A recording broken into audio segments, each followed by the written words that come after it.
Welcome back.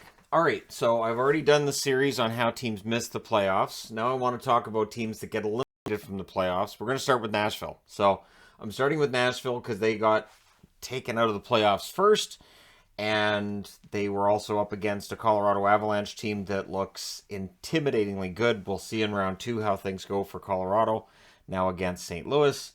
But for Nashville, the season, it depends on how you look at it. I think the regular season was mostly a success. They end up 45-30-7. They had 35 regulation wins. Now, they did tail off at the end of the year. Their April record was 6-6-3. And so they were getting cold at the wrong time. And then, of course, UC Saros gets hurt. That doesn't help. And so I think there's some question with the Nashville Predators about which way they go from here. This is a team that's been in the playoffs and been pretty good for quite a while. But I mentioned, I think it was like 3 years ago, I thought they had already peaked. I felt like 2018 was kind of their peak. And so we'll see whether or not they can get back to the heights they were at when they ended up winning the President's Trophy and getting all them nice banners. So their first round loss, of course, was a sweep against Colorado Avalanche. And it really stands out because every other series went 6 or 7 games. So that really makes that one stand out as unique. And the Nashville Predators didn't even have a lead in the series until the fourth game. That lead didn't last very long, obviously. And so, I mean, it's easy to say, well, without Saros. Yeah, but with Saros, they still would have lost. And I don't know that it wouldn't have still been a sweep. Sure, some of the scores might have been closer. I don't think Saros steals them a game in this series with how well Colorado was playing. So then the question becomes one of, if Nashville had played Calgary instead of Dallas, would they have fared a lot better? Probably. I think they matched up better with Calgary than they did with Colorado. However, I still don't think Nashville would have won in the first round. So, their playoff scoring leaders, Matt Duchene, 4 games, 3 goals, 1 assist. I thought he played very well throughout the season, and in the playoffs he did well too. Jakub Trenin, 3 goals in the 4 games that were played. Carrier had 3 assists. Continues to show he's a very good young defenseman. Granlund had 3 assists, and Yossi had a goal and an assist. Nashville had problems with Colorado from top to bottom, and Colorado did as well as you can about, keeping Yossi away from the net. Playoff goaltending, Ingram ends up 0-3, but he had a .913 save percentage. I thought Ingram played well. And so for Nashville, maybe you go with Ingram as your backup next year. Maybe you look somewhere else. I don't think it's going to be Riddick. He was 0-1 with a .615 save percentage in the one game that he played. And if they were going to go back to him, it would have been in game 4. They didn't. So my thought is it'll probably be Ingram as the backup, or they'll look somewhere else because Riddick's contract is expiring. Now, when you look at the regular season leaders, it's an impressive list here. Yossi leading the way, 80 games, 23 goals, 73 assists, 96 points. And, of course, consideration for MVP of the league and best defenseman in the league, and just a lot of talk about whether or not he was the best all-around player as the year went along.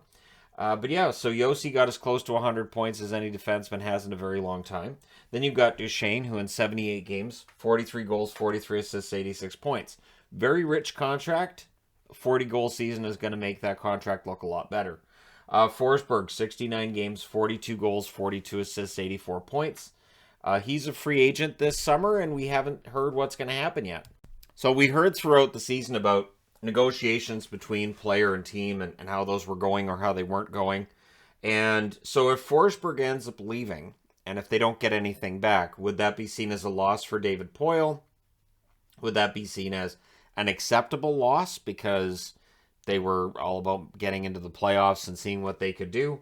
It'll be interesting to see where he ends up or how much money he makes. And if he stays in Nashville, does he give them a discount over what he might have got on the market?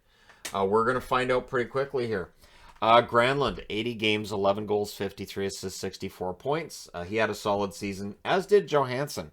79 games, 26 goals, 37 assists, 63 points. And I thought Johansson had a nice bounce back from last year, too. But again, the sweep in the first round kind of takes all that out of the way, right? The regular season goaltending, well, this is where you can see how important Saros is. He was 38, 25, and 3, and there were discussions during the year about whether or not they were overplaying Saros. That's not why he gets hurt, but overplaying a goaltender is an issue. He had a .916 save percentage.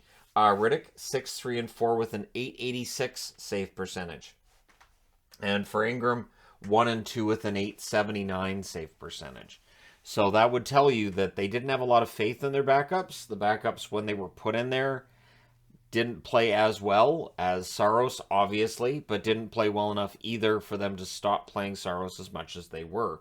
So if you're going to look for a way to fix this, I would start with making sure you've got two goaltenders who can, if you need to, start for you in the playoffs. Pulling Riddick and not having faith in him after that, I don't know. I don't know that Riddick is going to be in the NHL next year. It just feels like things have kind of progressively gotten worse statistically with Riddick. We'll see whether or not a team gives him a shot. There will be jobs that are open. Somebody may pick him up. It kind of has the earmarks of like an Islanders project where the Islanders would pick him up and suddenly he's pretty good. That kind of thing, right? We've seen the Islanders do that before. So, their pending free agent list, the UFAs, Forsberg, as already mentioned, that one's huge, right? What you do with that contract, how much you give them, how much term is too much, how much of a cap hit would be too much, all that fun stuff. Do you look at that 42-goal season and go, that was great? And yep, if you'd played all 82 games, you would have been close to 50. But do you look at that and say his production may drop off and say year 2 or year 3 of a contract, you may not want to give him too much? It's going to be interesting to see how they play this, right? Cousins, I didn't think Cousins was much of a factor against Colorado. And again, I understand that in a sweep, you're going to have a lot of players that aren't a factor. They're neutralized by the other team. Benning's a free agent. Harper's a free agent. There are definitely depth options for the Predators on the blue line, because there always are. Nashville's always got a good defense. That's just how it works. I think that's how it's going to work again next year. I'd be kind of surprised if they didn't. Riddick, as I said, he's a UFA this summer, as is Rocco Grimaldi, who was buried in the minors for most of the year anyways. And so we'll see where those players end up, if any of them re-sign in Nashville. Then you've got your RFAs. I'm not getting into all the specifics on it, other than just these are restricted free agents. Luke Cunnin, how much is he worth for how long? And Yakov Trenin, again, he had 3 goals in the playoffs in a series where you had trouble scoring. Trenin got it done. So I think he's worth some money. We may see speculative deals with both, where maybe the cap hit feels a little bit high in exchange for a longer-term contract than the player might have been interested in initially. Lauzon, I didn't think Lauzon had a fantastic run with them after the move from Seattle. It's interesting because I liked Lauzon in Boston, but in Seattle it wasn't clicking, and I don't know that it did that well in Nashville either. And it was purely a depth move on the blue line at the deadline. We'll see whether or not they keep him around. And then Cody Glass. Cody Glass, new organization, some of the same story, whether it's injury or just not making that progression. There is real reason to ask whether or not Cody Glass is going to be a National Hockey League level player, or if he's AHL and maybe, plays a few games here and there in the NHL. So yeah, Nashville does have some questions. Obviously, the biggest one being Forsberg. Over the last decade, their playoff lives, well, they didn't have playoffs in 2013 or 2014 to talk about. Nashville didn't make it either year, but since 2015, they've been in every year. In 2015, they lost in the first round against Chicago in 6. In 2016, they lost in the second round against San Jose in 7. That was a fun run, and you could see in 2016 that Nashville might be dangerous. And then in 2017, they showed that indeed they were. They made it all the way to the Stanley Cup final, where they lost against Pittsburgh. Pekka Rinne's just too good right now, right? So, yeah, they lost that series, and since then, it's kind of been a drop. Round 2 loss in 2018 in 7 games against Winnipeg. 2019, they lost in the first round against Dallas in 6, a series which kind of surprised me a bit.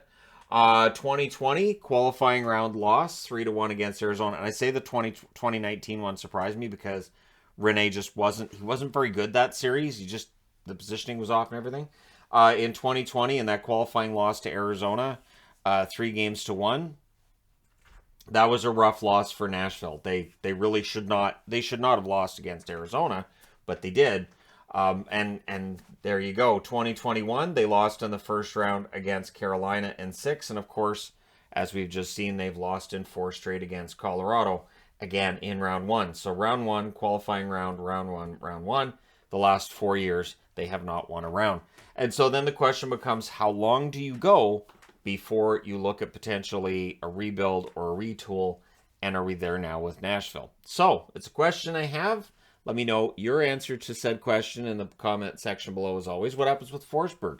Did they keep him? Does he go somewhere else? Where does he go? Does he go back to Washington? This kind of fun stuff, right? And of course, he never actually, I don't think he actually played for Washington. Ended up being traded before he made his debut in the NHL, and the rest is history. So maybe he ends up back there. Let me know your thoughts in the comment section below as always. Don't forget to hit like and subscribe. If you're browsing your way through, you just happened upon this video. Thank you guys so much for watching, for all your support. The channel passed 237,000 subscribers yesterday. Thank you, each and every one of you, for hitting the subscribe button. It's greatly appreciated. I will talk to you again soon.